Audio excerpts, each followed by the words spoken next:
All righty, everybody. Welcome back to Chapter 2 lecture. I hope you found Chapter 1 to be riveting. So Chapter 2, we're going to talk about economics and the economy and how it relates to business. I want you to think about a couple of terms for just a moment and kind of define them in your head or even jot it down as we go through this. Economics is a key term I want you to think about. Budget, money, recession, and inflation. So those are some terms I want you to think about or even define a little bit in your head, or take a minute to just jot it down on a piece of paper. Just some quick rapid fire definitions of those terms. I'll say them again. Economics, budget, money, recession, and inflation. Okay. All right. So let's take a look at the screen here, the PowerPoint, and jump into today's awesome lecture. Dun-dun-dun-dun. Okay. Oops. Maybe I should share my screen first. What do you think? All right. Here we go. Professor Roberts is finally getting it together.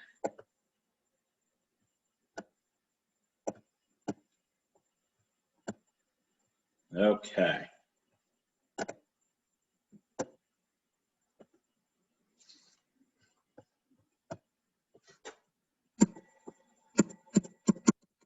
Okay, here we go.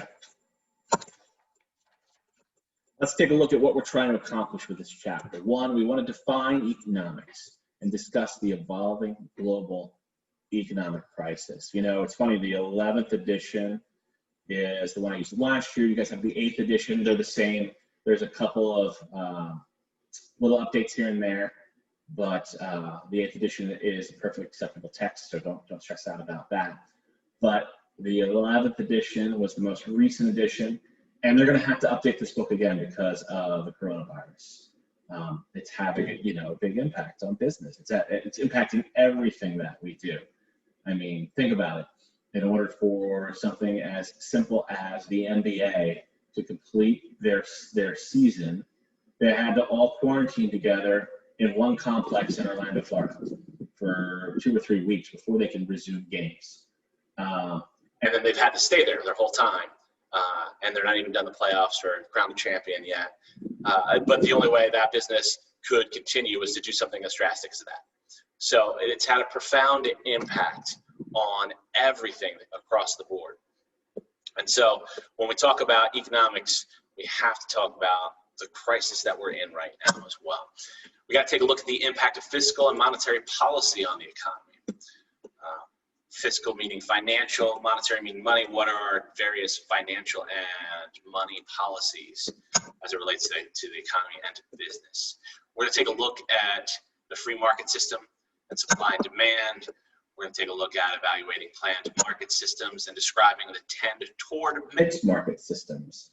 And finally, we'll get some key terms to evaluate economic performance. All right, so understanding economics.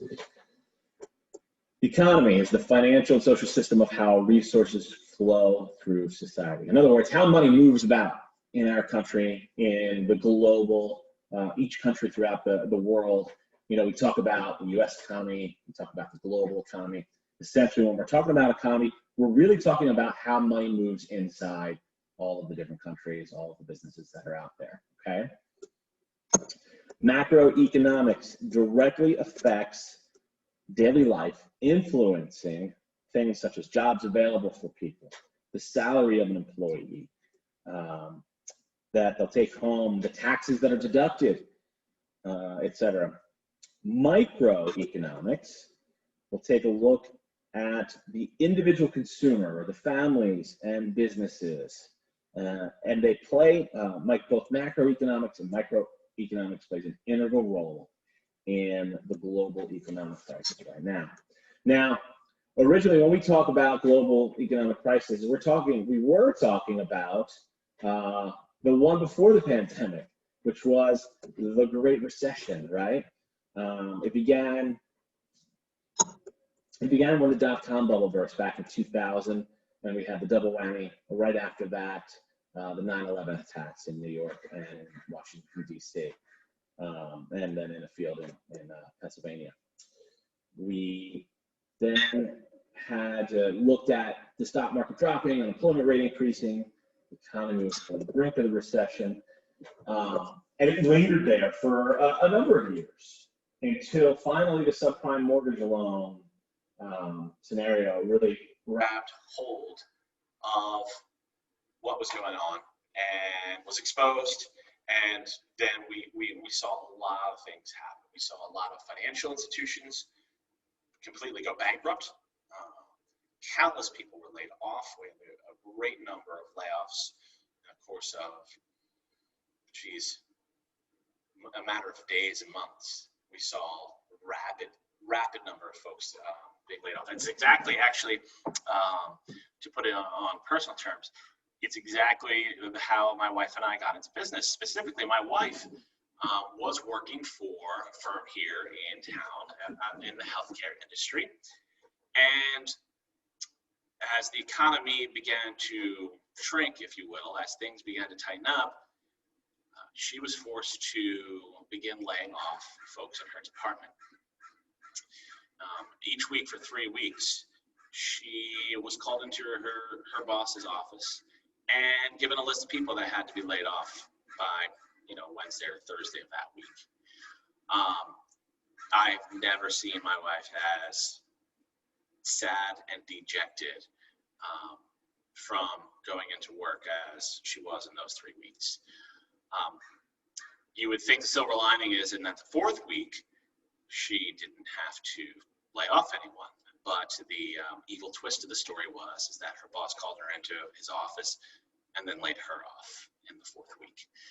That is what this country and the employees throughout this country was going through during that period of time.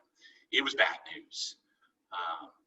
We made the decision to take control of our careers by essentially creating a business and being the ones to call the shots.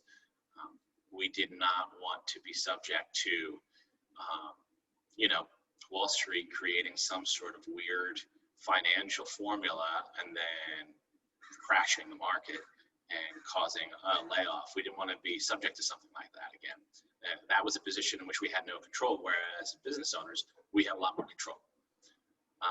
So the last economic crisis spun out a lot of folks who started to go into business for themselves. Accountants getting laid off from big firms started their own accounting practice. Graphic designers and marketers who got laid off from big firms now became marketing consultants, and so on.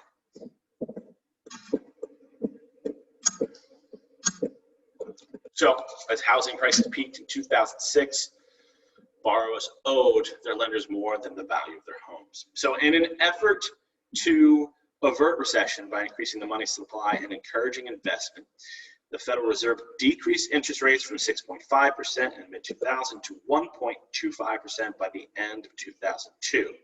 And although the economy received a lot of money, investment opportunities were not optimal. Ultimately, subprime mortgage loans came into play, attracting borrowers and lenders alike, but mortgage rates continued to drop, and that's when we ultimately started to feel the effects of essentially the recession and how it began to hit the economy here in the US, and actually had a global impact as well, as you'll see. So this is part 1 of your lecture, because right now, as opposed to continuing to go through our slides, this week we're going to do something a little different. So this is part 1 of the lecture, because what I'm going to have you do is inside the description for the posting of this lecture, in the announcement there for chapter 2, is a link. It's a link to a website that allows you to watch documentaries for free. And so this week, what I want you to do is to watch the documentary Inside Job. It came out in 2010, and it detailed all of the events leading up to the Great Recession that took place back in 2010, or 2006 to 2008, 2009.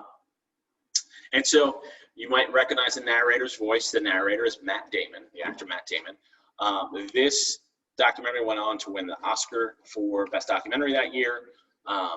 And it really does a great job of not only detailing the events that took place, but identifying the key players that had a hand in what was going on with the recession.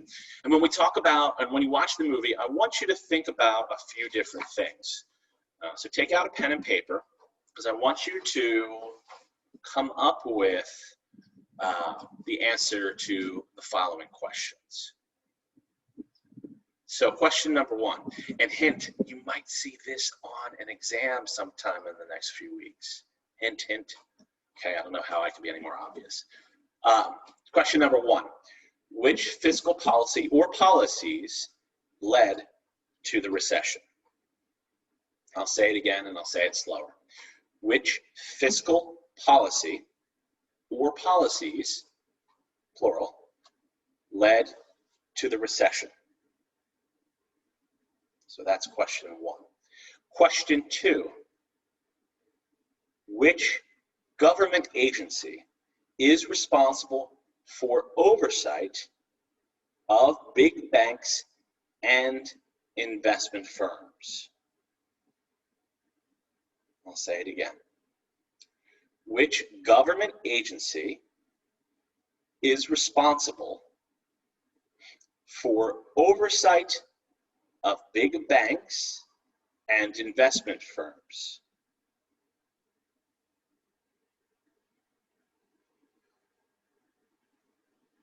Question number three, and if I'm going too fast, hit pause on the video, okay? Question number three. How did the recession affect San Diego? And this one, you might have to do a little bit of research on, okay? You might have to get onto Google there and take a look at some of the local publications here. I'll say it again, question number three. How did the recession affect San Diego? Okay, so this ends part one of chapter 2 lecture.